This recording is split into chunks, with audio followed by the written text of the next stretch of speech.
Look, God's dwelling place is now among the people, and He will dwell with them. They will be His people, and God Himself will be with them and be their God. He will wipe every tear from their eyes. There will be no more death, or mourning, or crying, or pain, for the old order of things has passed away. Revelation chapter 22, verse 14. Blessed are those who wash their robes, that they may have the right to the tree of life, and may go through the gates into the city.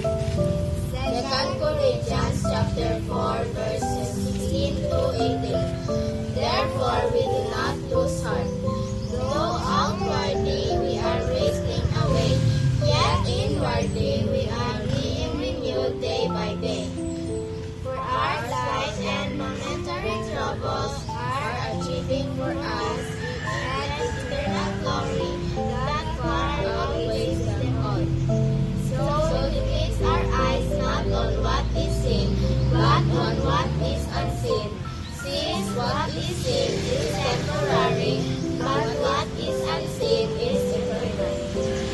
Isaiah chapter 61, verses 1 to 3.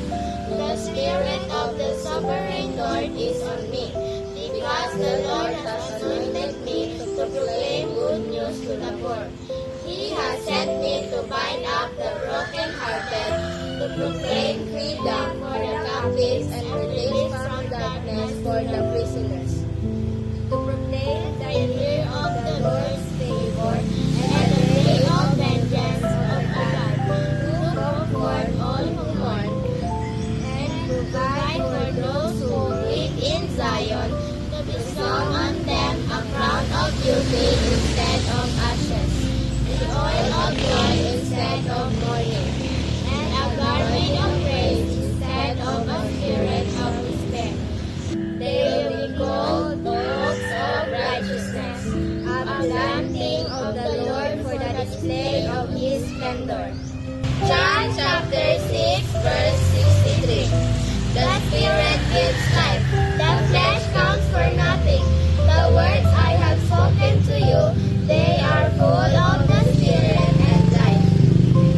Isaiah chapter 62, verses 6 to 7. I have posted watchmen on your walls, Jerusalem.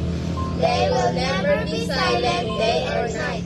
You who call on the Lord, give yourselves no rest, and give Him no rest till He establishes Jerusalem, and makes her the praise of the earth.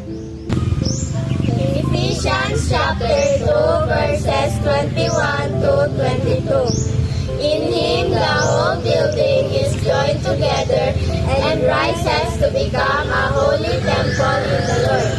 And in Him you two are being built together to become a dwelling in which God lives by His Spirit. Oh, shelter of grace, guide me through each day.